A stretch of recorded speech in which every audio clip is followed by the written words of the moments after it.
Well, currently, there's two populations that's affected or hit the hardest by HIV. That is young males between the ages of 18 and 35, young African American males between the ages of 18 and 35, as well as Black and Latino women between those same age groups, between 18 and 35.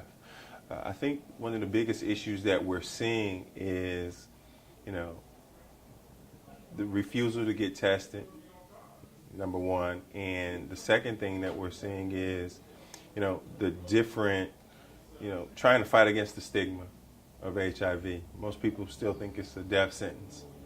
And so our job is to educate the young people about, what they're fighting against, what's placing them at the greatest risk, and ways to better protect themselves. There's been a lot of breakthroughs as far as treatment of HIV. And so they have different medications that's out there that can help, increase their T cell count and to allow people to live long and productive lives. Well, there's a number of testing centers throughout our city, but if you have a primary care physician, talk to your primary care physician about that, something that you may feel that have placed you at risk. So the first thing you want to do is get in contact with your doctor and get a test as soon as possible. The next thing you want to do is, if you are positive or you do get a preliminary positive, is you want to start treatment immediately. The faster that you get on medications, the better your chances are on combating the disease.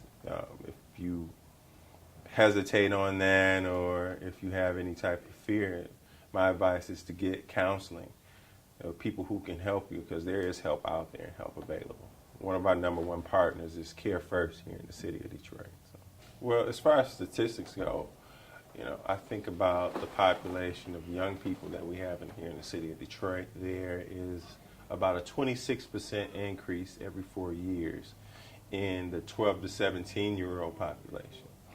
And so one of the things that we're finding is a lot of it breaks down to zip codes. Certain zip codes have a higher prevalence of HIV inside those communities.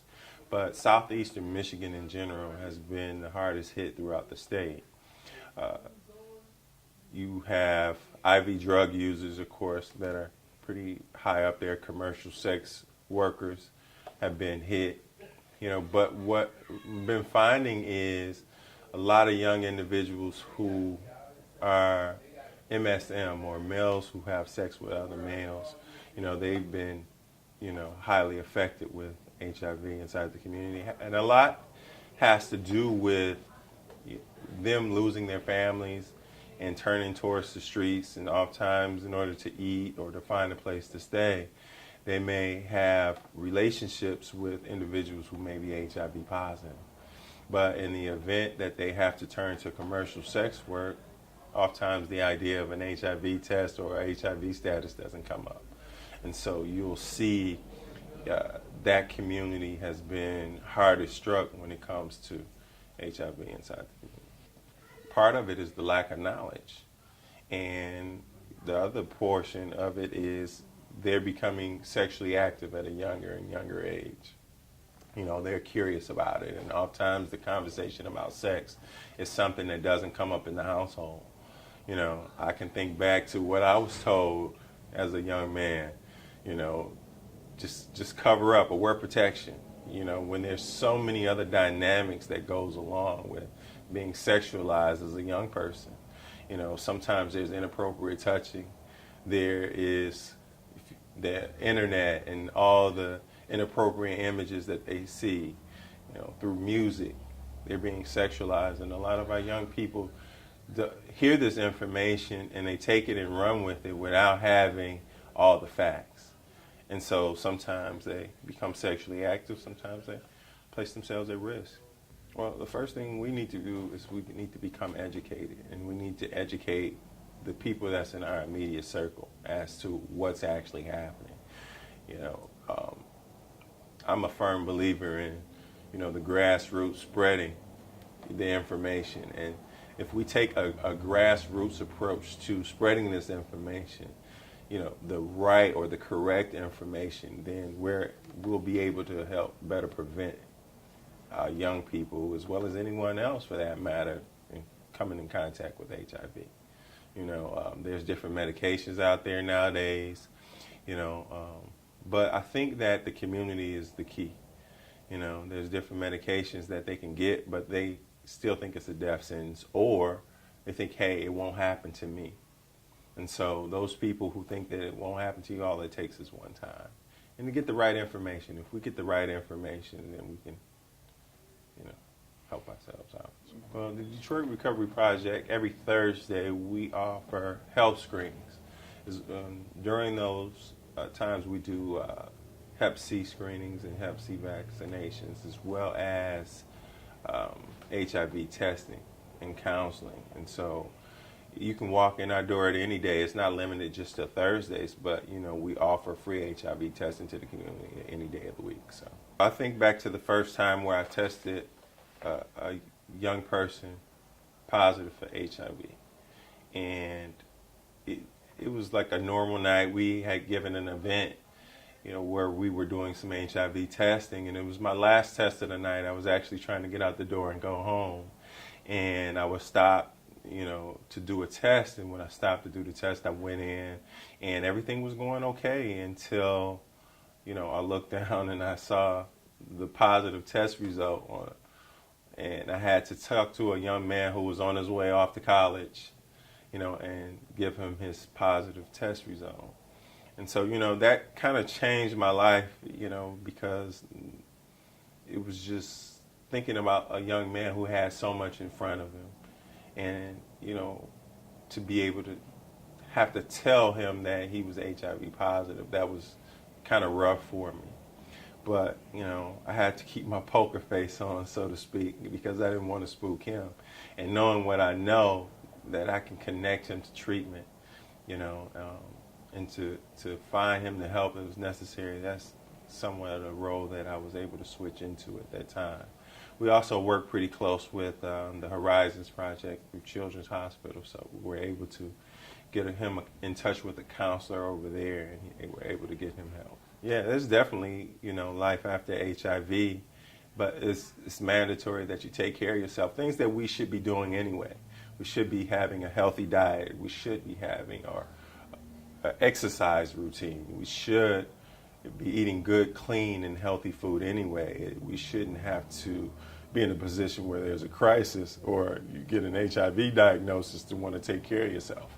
And so, with proper nutrition and exercise and proper diet, you can live a strong life, a strong, fulfilling life, as well as taking your medication. With medication, like I said, it can get to the point where your viral load is low, and as well as it being undetectable in your system by conventional tests. And so, it is possible to live a normal life, so to speak. This young man has gone on to start a family, and so he has achieved a degree of normalcy in his life. So, but it's from exercising, taking good care of himself, visiting his doctor regularly, staying about it, and continuing to be tested. And so that's real important. That's key. I guess some of the risk factors. Okay, so what are some of the risk factors with HIV? Well, there's a number of risk factors. One thing is that if a person has a compromised immune system, say for instance if they already have an STD or an STI, it makes their body more susceptible to contracting another disease. Let's use this analogy. Say for instance if you were in a fight, right, and you already got one opponent that you're up against, and all of a sudden a second opponent is introduced. You're more susceptible to fall victim to, the other opponent that's been introduced because of the already, impending fight that you're already in. And so it's kind of like that. If you already have a compromised immune system, it's real easy for something else to get introduced and cause a greater problem. And so also IV drug use. You know, there's different risk factors. Unprotected sex is one. The amount of fluids that you may come into. There's 4 body fluids that can transmit HIV. That's blood, semen, vaginal secretions, and breast milk. Breast milk because it's made from the blood of the mother. Commercial sex workers are at high risk. There's people who live like transient lifestyles, homeless individuals. And so these are the people that are at high risk. You know, sex, intravenous drug use. And here's the dynamic that we may not necessarily think about. We think about sharing needles, but what about the individuals who have diabetes? It's not just in reference to, you know, IV drug use. It could also be somebody who has, you know, diabetes.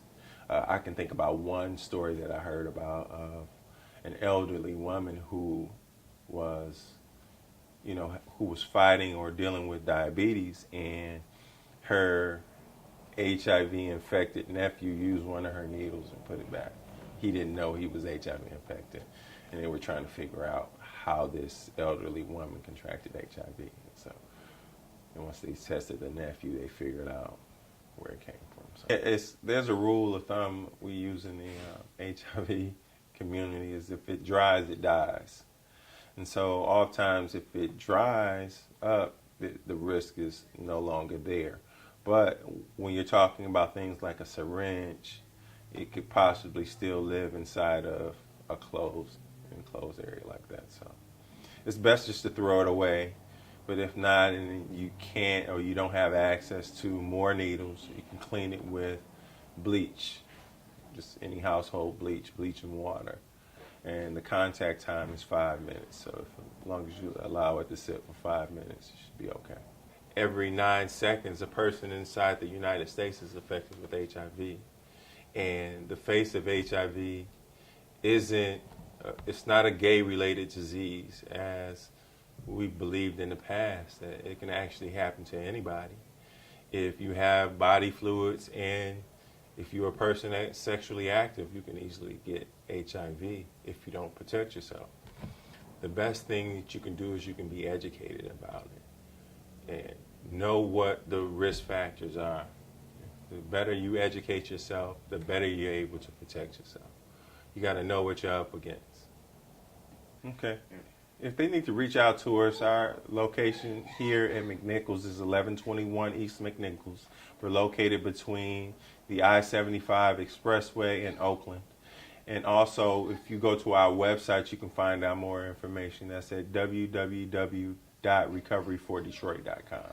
One of the strategies we have to infiltrate, or I don't want to say infiltrate, we need to be where they at. We need to be more creative with providing messages around HIV and educating kids or young people around, and the kids gravitated to her.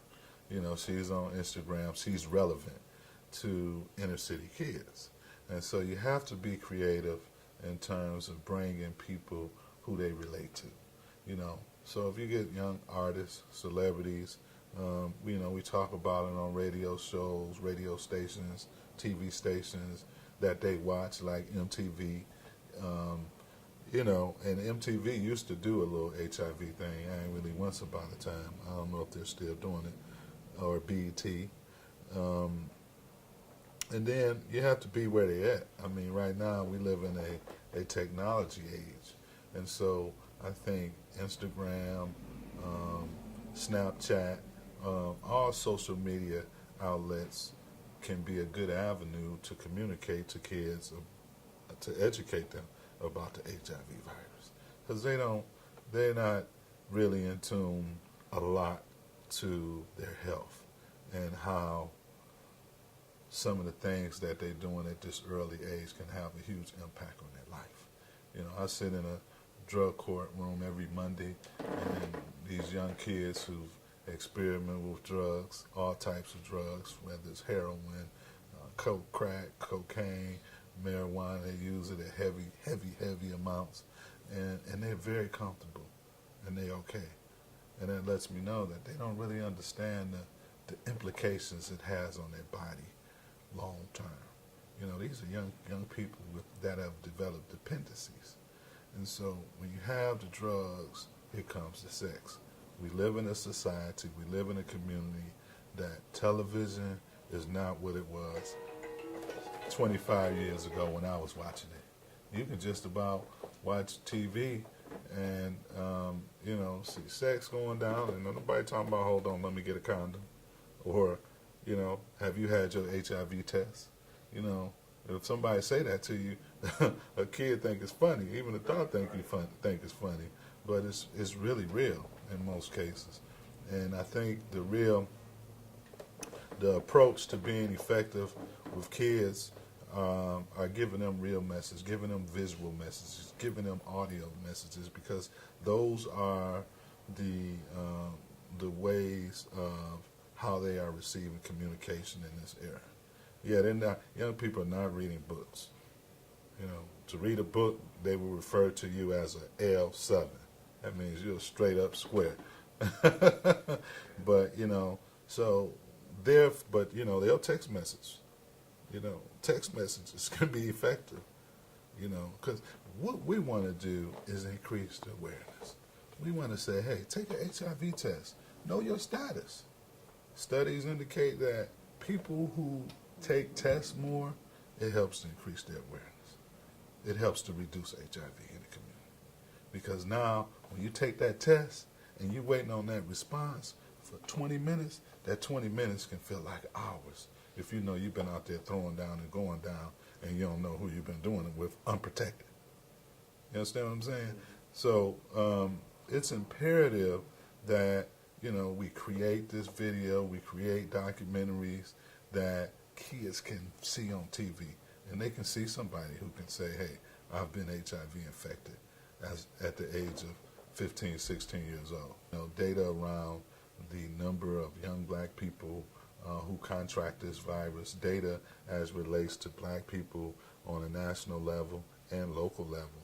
So I would say, did you realize that, 1 out of every 20 black men in the city of Detroit is HIV positive? Now, I'm not saying that's the case, but I would have to look at the data, and I would want to share some data with him or her. I would also want to share stories. There's some amazing stories on the internet, on YouTube, where people have given testimonies about being HIV positive. I'll pull up the story if you Google internet and Google Denise Stokes, young lady who had sex for the first time when she was 17 years old in New York City. And that first time she became HIV positive. Now she's living with the virus and she's 40-something years old. And she represents the United States at the White House on advocating for HIV reduction in the black community. Or I can tell you about a story, a good friend of mine's, while I was a student at Morehouse, who moved to Atlanta from Houston, Texas, and she talks about the man that she had sex with for the first time infected her with the HIV virus. And I remember talking to her as a freshman at Spelman College. Now she's a successful attorney in the Atlanta area, but she talked about how it robbed her emotionally and spiritually and the pain that her parents had suffered. But she said it made her more determined to be more successful. And she has the most bubbly spirit that you ever want to see. You understand? Very positive. Or I can talk about a young man that I knew from Detroit when I was in college at Morehouse. Young man, he was a gay young man named Karan. And he's dead now. And he died at 27 years old. He lived with the virus for 10 years. And his story is like the young woman. He was a gay man. And he had sex with a gay man for the first time in Atlanta, Georgia. And he died of AIDS. So there's many, many stories I can tell. And so my suggestion to a young person is take care of yourself. Take care of your health. If you truly cherish your temple, your body that you are blessed with, you would be responsible, you would be safe, and you will be smart. Take care of yourself. Take care of your health. Don't poison your body with drugs and alcohol. And if you're thinking about having sex with somebody, find out what their status is. Know your status. Know your status. Know your status. Know your friend's status. Know the person you're having sex with status. And that way you can reduce the chances or the probability of you yourself becoming HIV positive. So I can tell you 10 stories back to back. I can tell you about my auntie who sold her body to support her heroin addict on the streets of Detroit in the Cass Corridor area, and she died while she was incarcerated in a female Scott's Correctional Facility, Michigan Department of Corrections, and she was sick for several months in 1986, and didn't nobody know what the HIV virus was at the time, and she didn't get no care, none. They were just saying, this, we got an HIV virus that's compromising your immune system, and you die from it. I mean, people are living with this virus now, and people are living healthy lives with this virus now. But in the meantime, my aunt's been gone, who had 5 kids, you know, and I was 17 years old. And so that was the first loss, significant loss, that I had experienced. And shortly after that, 2 years later, I lost my cousin, who was another heroin user, and she saw her body on the streets of Detroit. And the last time I saw her was in the receiving hospital right before she died of AIDS. And then my aunt, second oldest child, who was a gay man, was living in Atlanta, and he died of AIDS.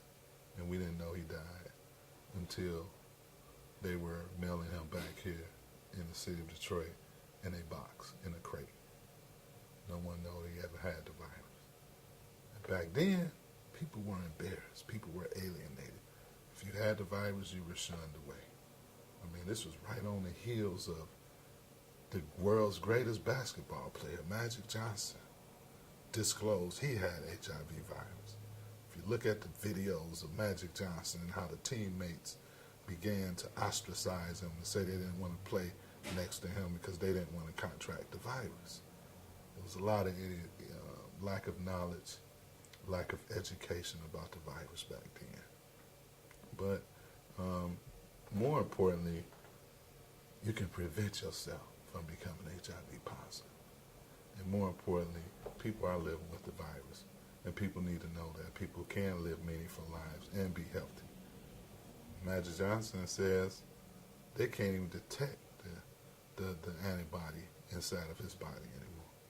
I mean, it don't hurt the fact that you're wealthy, you got resources, and you work well with the pharmaceutical companies, because the medicine is costly. It is expensive. But people who have the virus and people who live healthy lives that I know of, they also have made some significant eating habits. You know, they take care of their health. You know, they don't eat, eats lots of vegetables, and they've made a complete lifestyle change. And part of this is, living a certain lifestyle. Our lifestyle consists of how we handle our body, what we put in our body. Do we eat enough vegetables? Working out. It's a number of variables. We putting drugs in our body. The IV drug users still contracting. Sharing dirty needles is still big in the inner city. I mean, you have programs that have syringe exchange, where, the studies show that if we provide the inner city drug or any IV drug user with a clean needle, it decreases the chances of them becoming HIV positive. But certain government officials frown upon that. Well, we don't want to give them syringes because now it's suggesting that we're supporting drug users. No, we're not supporting drug users. We're trying to increase the quality of life. And if we can help somebody live longer, even though they may be exhibiting poor behaviors, then we're giving them hope and giving them a chance. Women who are out here trying to support their drug habit are on the street selling their body. And when the John roll up and say, I don't want to use the condom, I want to feel it, for that $10, I give you 5 extra, she going to say, okay. Because she's in the heat of passion. Mentally, she's trying to support that happen. So those be the women who end up HIV positive. And then the John, he got a wife at home. And he may have a woman on the side, mistress and a mistress and everything. And so it proliferates in our community, promiscuity. You're having sex with a whole bunch of people and, you ain't using no protection with nobody. I mean, it's just, these are realities of community. And it's important that we educate. And the younger we educate them, the more likely they're going to make more responsible decisions as they become an adult. And so it's important to engage that 14, 15, 16, and 17-year-old, because a part of them already feels invincible. A part of them feels like they can't be harmed, they can't be hurt. And so it's important that we equip them with the necessary tools, and I would say tools of life, tools of living. And when you think about that, you got to approach it from a mental and a spiritual and a physical component. Now, I don't want to get too deep. What young people are up against today with HIV and AIDS is a challenge to their own health and longevity. When we were growing up, we're in our 50s now, and then we were teenagers in the 1970s. We didn't have a disease that could kill you, that you could get from a sexually transmitted disease that we could get that could kill you. And ultimately, their challenge is that their choices have become more serious with regard to having sex. The consequences thereof have become a lot more serious. Their own ultimate physical health and well-being is tied to choices that they make at an age before they have the ability many times to make decisions that can protect themselves. My first experience in working with AIDS, autoimmune deficiency syndrome, was in 1989 when I was in seminary in Atlanta, Georgia, and I had a rotation as a chaplain at Grady Hospital. And I was at Grady as a chaplain, and I was placed on the internal medicine ward. And that meant people who had terminal illnesses and were dying. And a few of my patients were young men who were dying of AIDS. And this is '89. This is long before they had all the cocktails and the medicines that could prolong life during the HIV stage, the precursor to full-blown AIDS. And so I saw these young men. I had a couple of black males and a couple of white males that were emaciated and were at the end of their days on earth, and they were handling it differently. They had a lot of fear, because at that point they really didn't know what they were dying from. And so it shocked me, because of course I had not seen this before, and at that time they thought it was a gay disease. And the majority of the people that died from it initially were Caucasian males. Later we found that it was not a gay disease, and it was not just white males. We found that this was one of the fastest growing diseases in our community, in the African American community. When you look at the statistics today, the fastest growing group of people who get HIV and are HIV positive are African American women. We know that African Americans are disproportionately affected by a lot of health disorders in our community. So I can say that teenagers today have huge choices to make when they decide to have sex with someone as it relates to the longevity. Now, I was in the college community for 25 years, and we did a lot of prevention. I got the opportunity to do to teach students how to use prophylactics and to teach students how to use different preventive methods, mouth dams if they're participating in oral sex and things of that nature. I'm a pastor. I'm a counseling psychologist with a private practice now, and we have a nonprofit that works with at-risk African American males. In those different roles, there are different boundaries, ethics, and goals to how we operate in community. As a pastor, of course, the Bible says do not have sex before you get married. And of course, as we're teaching that, we know that a person, if you're not having sex before you get married, you're protected. And then once you get married, if you both get tested, your blood is tested, then you're fine. That's wonderful. But we know that by age 16 or 17, over 80% of our high school students have had sex or are having sex. It's just a reality of our society. So I am a proponent. I worked in the college community for 25 years as a chaplain, and now I'm a pastor in the local community. So I believe that we have to be realistic in teaching our young people sexual education and how to prevent sexual disorders. So I would love for you to operate from a saved, sanctified, and full of the Holy Ghost perspective as a young person and wait until you get married. I have participated and there are a lot of programs, abstinence programs. There's some national abstinence programs that share with children, do not have sex, and people make commitments not to have sex until they get married. That's great, but it's not a reality for the average kid.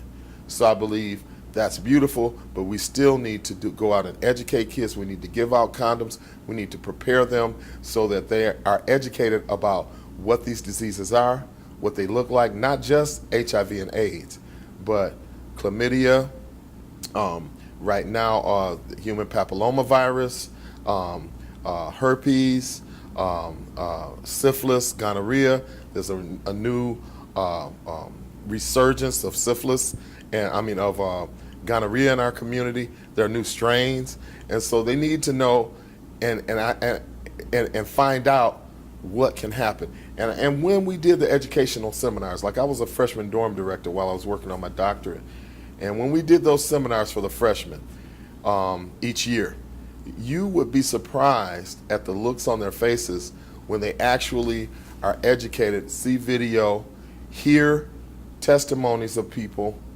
on what these diseases are, what happens, what the lifestyle is like once you are contracted. And on the positive side, if you do have it now and you get involved in utilizing all of what medicine has for you, how you can live, a very functional life. As we know, Magic Johnson has been one who has lived successfully for many years and functionally and effectively with HIV without getting full-blown AIDS. Now, he's a different case. He's a hopeful case, but a different case because not only is he affluent and can afford all of the medications, but also he actively uses everything that's available to him. So lastly, but not least, I want to share the story of one session that we did, an educational session that we performed where we had a group called Aid Atlanta that performed the majority of our educational conferences, sex education conferences. And we had a lady come in who was currently living with HIV, and she was taking all the cocktails. And while we showed the video on what the disease looked like, and we gave them statistics and data on, Atlanta at that time, 30314, I believe was the area code, had one of the highest numbers of HIV and, sexually transmitted diseases in that zip code. It's one of the highest ones in the country. We had all those college students down there too. And when they found that out, they were shocked. But the second thing was, when they looked at the stats, they opened their eyes and they asked a lot of questions.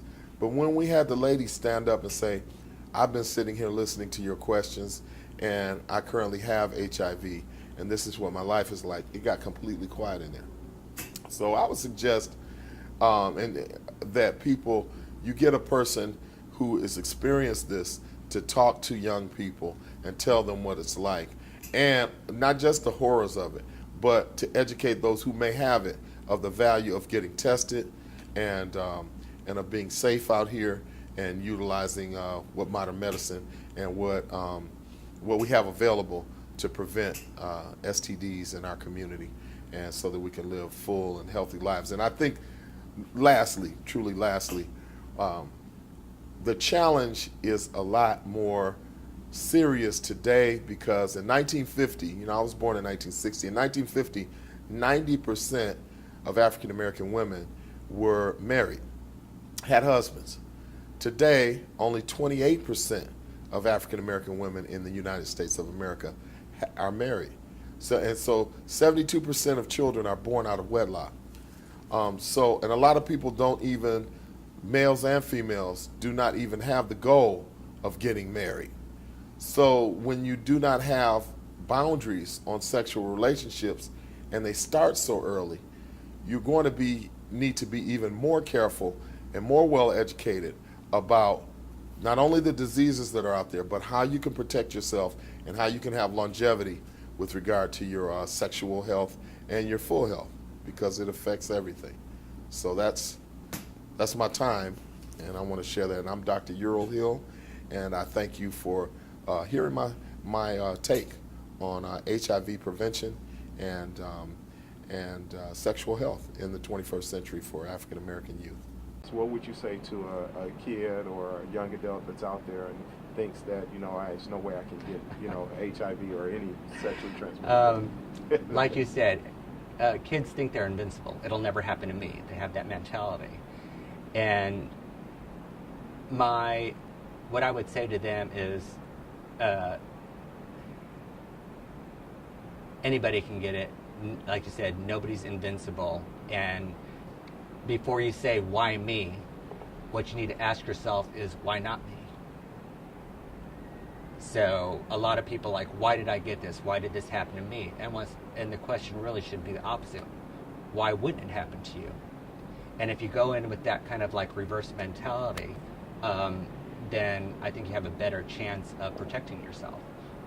So you can't say, why me after the fact? You have to say, why not me before the fact? And if you go in with that kind of mentality, you'll have a better chance of protecting yourself, because a lot of kids don't. And then, I'm not going to say abstain, because in society and being young adults, and whether, like I said, you're gay or straight, you're going to be sexually active. It's inevitable.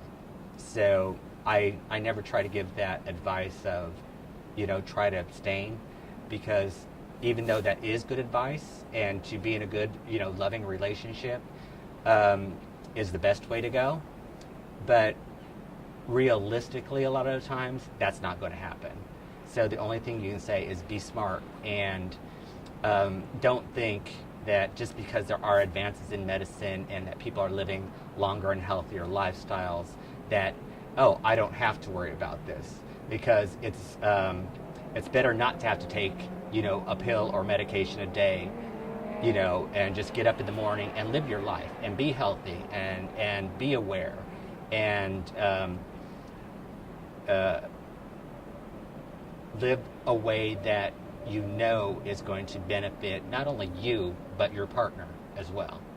Because you're not only putting yourself, once you get into that mentality like it'll never happen to me, you're not only putting your life in danger, but you're also putting your partner's life in danger and whoever you're with. So you just got to have to really hit home with, I want to say, the younger generation or people that really don't know what's going on, is to practice safe sex, to be aware, to ask the questions, to think, like I said before, why not me? Why wouldn't this happen to me? And don't think that you're invincible, because nobody is invincible. I'm a 46-year-old male, obviously, gay male, and live in Seattle. And I have a lot of friends that are HIV positive. And they have a lot of programs out there that are really important to not only gay people but straight people as well. And there's been a lot of progress in the past few years. I have a lot of friends that are on medication and doing quite well. So even though that they're on medication, there are still a lot of people that think that, it's kind of going away, so to speak, or it's not as serious as it was, and it still really is a serious problem. Anytime it comes to your health, it's a serious problem, and it needs to be addressed. But with advances in medication, it's not a death sentence. Back when it first came out, HIV, as soon as you got it, it was automatically, you only have a few years to live.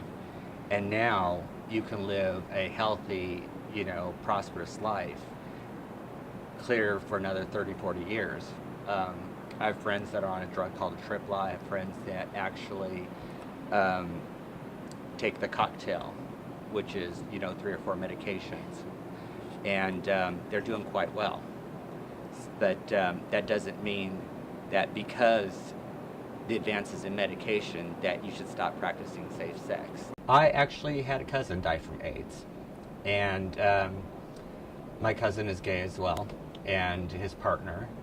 And hi, my name's Leon Cortez. I'm from Seattle. He died, and I'm visiting Detroit, and I have a message about late HIV. 80s, early 90s when it first came out, so I have a personal connection with it. And at that time, like I said, they didn't have the advances in medicine. And by the time he got tested, he didn't have just HIV, he had full-blown AIDS. And his partner had full-blown AIDS. And so it's not a gay thing, it's not a straight thing, it's a virus. And a virus, just like a cold virus, just like a flu virus, just like any other kind of sexually transmitted disease, viruses, herpes, whatever you want to say it, HIV is a virus, and it can affect anybody. And so you just gotta, like I said, be aware. My cousin that died a few years ago, well, actually back in the 80s, early 90s, didn't even know that he had it until he got sick. So there's another thing that I think people should do is get tested regularly. One of the misconceived notions is that because I'm getting tested regularly, I'm not going to get it. Testing regularly just gives you peace of mind. Other than that, it does not stop you from getting the virus or getting, becoming positive or staying negative. You should get tested regularly so and you can take care of your health sooner and you can take care of your partner sooner. But I recommend that everybody get tested regular, every 3 months. If you're a sexually active adult or young adult, that you should get tested every 3 to 6 months. But that doesn't stop you from getting it. It just makes you aware of whether you got it or not. So a lot of people are like, well, I get tested regularly. Well, that's great, but are you practicing safe sex in between those times that you're getting tested? That's the key.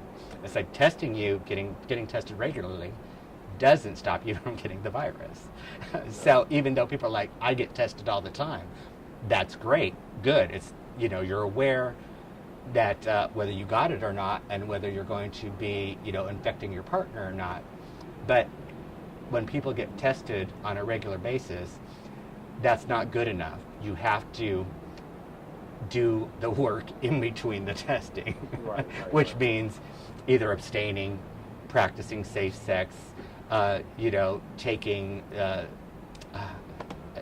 I think it's called Prep C medication to help prevent you from getting HIV. You have to take the steps necessary in order to keep you and your partner healthy. Gotcha. And that would be my advice to you. And like I said, why not you? I think because it's affected my genre, my group of people, for lack of a better word, most, or it's been the most vocal here, at least in the United States. The attitude's changed a lot from like the 80s and whatnot. There's a lot more programs out there that you can, that will help you out financially with your medications. And so I think there's a lot more education there was in the 80s. In the 80s and early 90s, it still was like, what's going on? What is this disease doing? And now, even though there is no cure and there isn't, once you got it and you can live a long, healthy life, now it's about education. And this is what we can do for you. And before, in the 80s, it was like you had to wait before, when you got HIV and before you were put on medications, before you put on medications, you had to have like full-blown AIDS before they put you on medication. Today, not only do they have the preventative kind of drugs to help change that, but as soon as you get HIV, they put you on a medication. They start to keep your viral load down. And there's things we can talk about with like viral load, being undetectable. There are, once you get on the medication, my friends are 100% undetectable, which means they still have the virus in their body, but it's so low that you can't detect it with a normal test. It doesn't mean that it's not, that they're cured or whatnot. It just means that the medication... Just hit the button again. It just means that the medication is working and that they can lead healthy, normal lives. And because they're taking care of their health, they're taking care of their partner's health, I'm finding that people that are that do have HIV and are on medications actually take better care of themselves than people that, are HIV positive and that aren't on the medication. It's just, they really have an awareness of, I want to live a long, healthy life. And that's what's different from the 80s. Back in the 80s, back in the 90s, people didn't know. And you were treated after you got it. And now it's more preventative, or it's like, let's jump on it right away. And once you become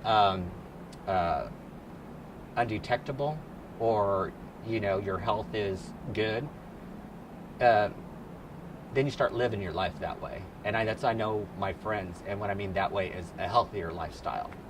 And it doesn't mean that because you're undetectable that it's a free ticket, or because there's medications out there, it's a free ticket to do whatever you want.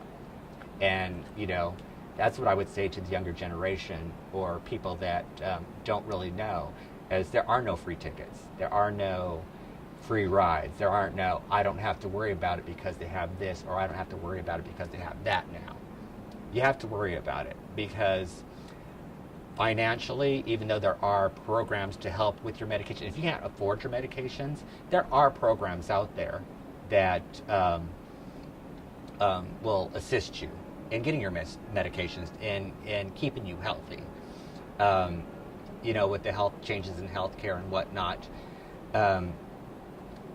you are able to get your medications now.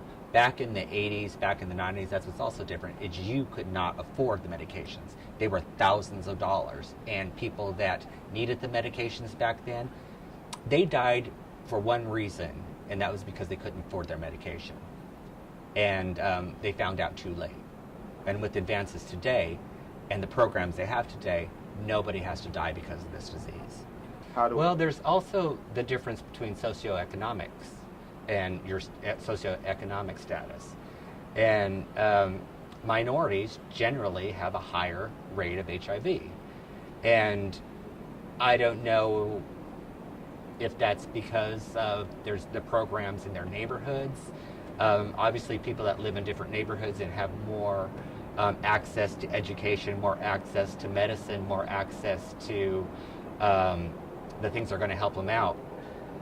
In certain neighborhoods, in certain cities, in certain, like I said, socioeconomic standing, you have to go into those neighborhoods that don't have it. You have to go into those neighborhoods. You have to be willing to take that extra step to get the information to the people who need it most. Since I am gay and I do go to gay clubs, they have packets of giving away free condoms for once. That's a program. If you're not going to, practice, if you can't afford to buy condoms, they should be readily available. Not only just for gay people, but for young kids. And that's another thing that was in the 80s. It was like going in a drugstore and like, I have to get condoms. And you're like, oh my God, I'm embarrassed. I was like, they're going to know I'm sexually active. I don't think having condoms readily available actually promotes promiscuity. I just think that it's a way of saying, hey, we know you're doing it, here's a way to help prevent it. So having programs that have condoms readily available so you can practice safe sex, because we all know people are gonna, have sex. But it's education and making things available for the people that can't afford to go buy a packet of condoms. Or, and then the thing that you don't want people to know that you're doing it, so having them readily available. And I don't want to say just in like every bar, in gay bars, they usually have them readily available. And so it's like, hey, you meet somebody, there it is. It's taking that risk factor out. I don't think, like I said, it condones anything. I think it's just people are going to do it anyway, so why not help them do it right? The only thing I can really think of, like I said, just to hit it home, is be smart, be safe, be educated. And if you treat everybody as if they have HIV, then you will practice every single time. It only takes once. It only takes one slip up. Just remember that. You can practice safe sex your entire life. It only takes that one time that you didn't to get HIV. And that's what you need to remember. So, you have to be consistent. That's what I would say the most. I practice safe sex. Great. Do you practice it all the time? Because practicing safe sex on occasion, why practice it at all? Period. If you're not going to practice it all the time, if you're not going to be safe all the time, why practice, period? Because it only takes that one time, that one mistake, that one slip up to contract the disease. I'm Leon Cortez. I'm a 46-year-old gay man with a message about HIV.